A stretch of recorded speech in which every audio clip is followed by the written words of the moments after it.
فقد قال الله تعالى في كلامه المجيد وفرقانه الحميد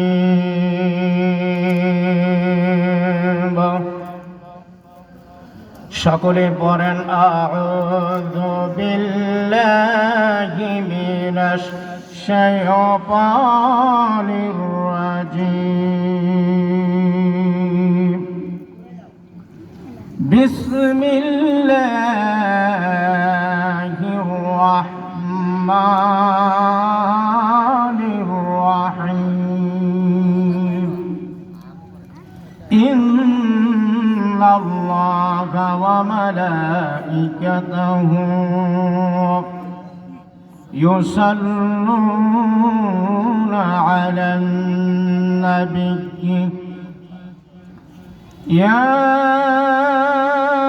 أيها الذين آمنوا صلوا عليه وسلموا تسليما اللهم صل على سيدنا مولانا محمد وعلى آل سيدنا مولانا محمد اللهم صل على سيدنا مولانا محمد وعلى آل سيدنا مولانا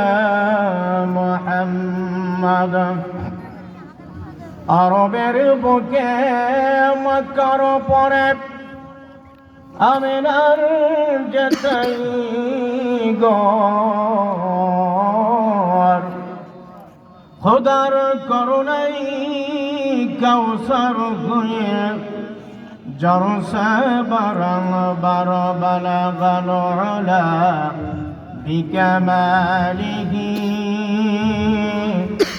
কাশাফাত দুজা বিজামালিহি حسنت جميع خصاله صلوا عليه وآله نسيم جانب بطحا غزركم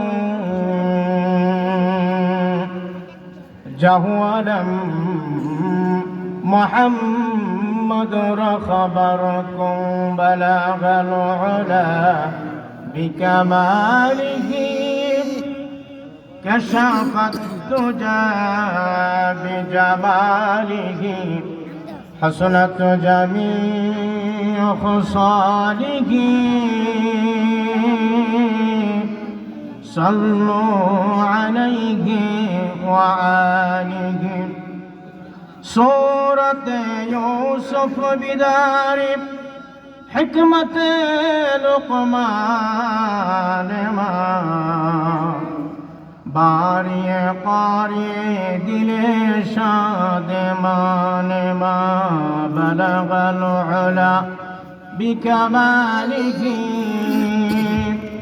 كشف الدجى بجماله حسنت جميع خصاله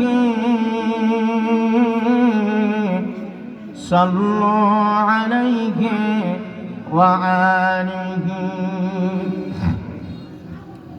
কাশিমনগর তাফসীর কমিটির উদ্যোগে তাফসীর কোরআন মাহফিলের 19 ডিসেম্বর রোজ শুক্রবার আজকের এই মাহফিলের মুহতারাম সভাপতি মুফতি রফিকুল ইসলাম আল মাদানী সাহেব, কারি আবিদুর রহমান সাহেব, হযরত মাওলানা আব্দুল শহীদ সাহেব, হযরত মাওলানা মুজাহিদুল ইসলাম সাহেব, শ্রদ্ধাভাজন ব্যক্তিত্ব ওলিয়ে কামেল হযরত মাওলানা মুফতি ওলিউর রহমান সাহেব শেখে বরুণা।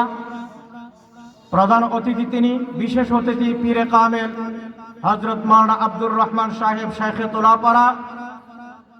বিশেষ অতিথি হযরত মাওলানা কাজী মুখলিসুর রহমান সাহেব, সাবেক আরবি প্রভাষক, শাস্তাগঞ্জ আলিয়া মাদ্রাসা। বিশেষ অতিথি হযরত মাওলানা মনিরুল ইসলাম সাহেব, ব্রাহ্মণবাড়িয়া।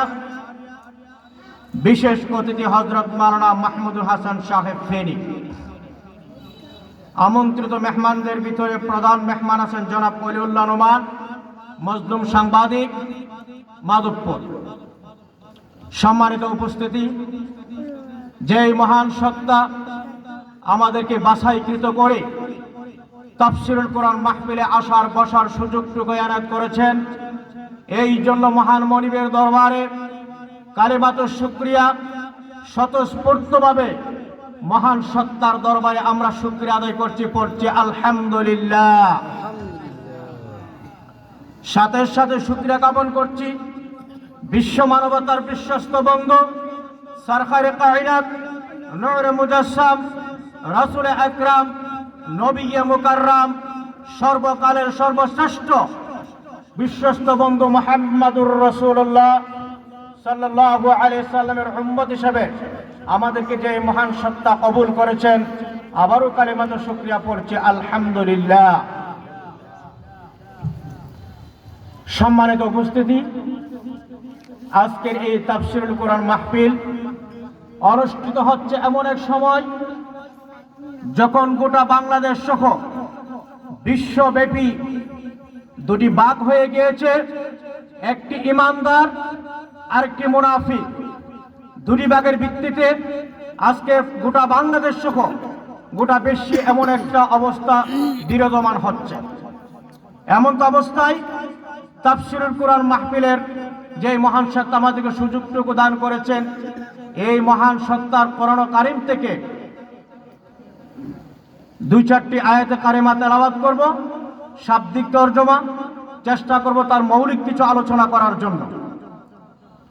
আল্লাহ সুবহানাহু ওয়া তাআলা মহাগ্রন্থল কোরআন কারীমের ভিতরে তিনি ইরশাদ করেছেন, ভূমিকা না দিয়ে যেহেতু সংক্ষিপ্ত সময় আশার নামাজের আগেই শেষ করতে হবে, এই জন্য বলছি গান শোনা, গান শোনা কি জায়েজ? কথা বলবেন, গান শোনা কি জায়েজ?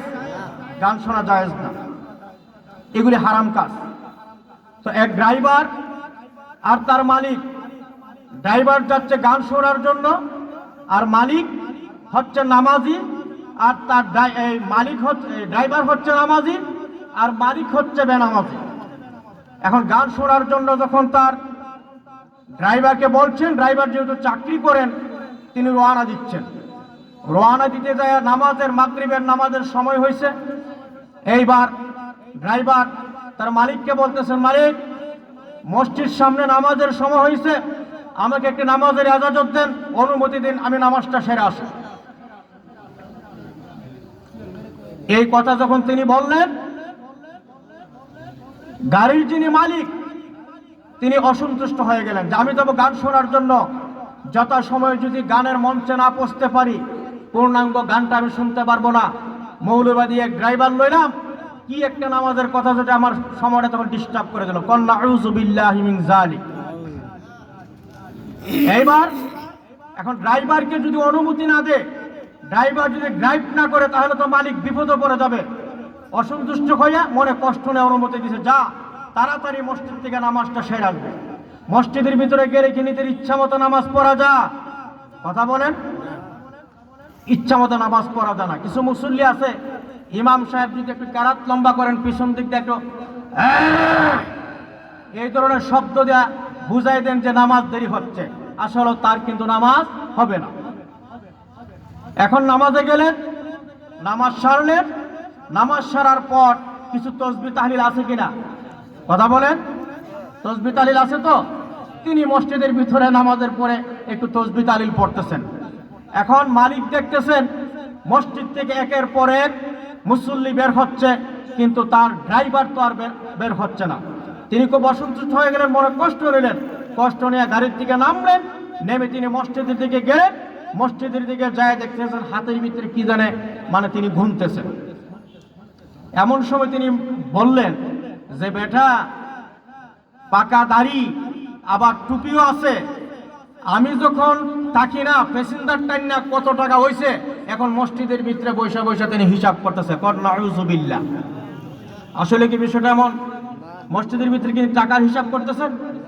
অর্থাৎ যে যেমন তার চিন্তারও থাকে তেমন। খারাপ লোক মনে করে সারা দুনিয়ার মানুষ খারাপ, ভালো মানুষগুলি মনে করে, আল্লাহর ওলিরা মনে করে যে আমি যেমন ওলি, সারা দেশের মানুষের সব ভালো, সারা দেশের মানুষই ওলি, এমনটা মনে করেন। আর খারাপ লোকদের চিন্তা সবসময় থাকে আমি যেমন খারাপ, সকলে খারাপ। এই সময় তিনি মসজিদের জানালা দিয়ে তিনি ডাক দিলেন, ডাক দিয়ে বলেন, আরে নালায়েক, কোন শক্তি তোরে মসজিদ হতে বের হতে দিচ্ছে না? মসজিদের ভিতরে তোরে কেন আটকায় রাখা হচ্ছে? তিনি এই কথাগুলি বলতেছেন। এই কথাগুলি যখন বলতেছেন, ড্রাইভারের কানের, তিনি তো নামাজ পড়তেছেন না, তিনি তো তসবিহ পড়তেছেন। নামাজ পড়লে একটা কিলো, কিন্তু তিনি তসবিহ পড়তেছেন, তার কানের ভিতরে কথাগুলি গেছেন। একটু জিকির করেন, সুবহানাল্লাহ ওয়াল হামদুলিল্লাহ।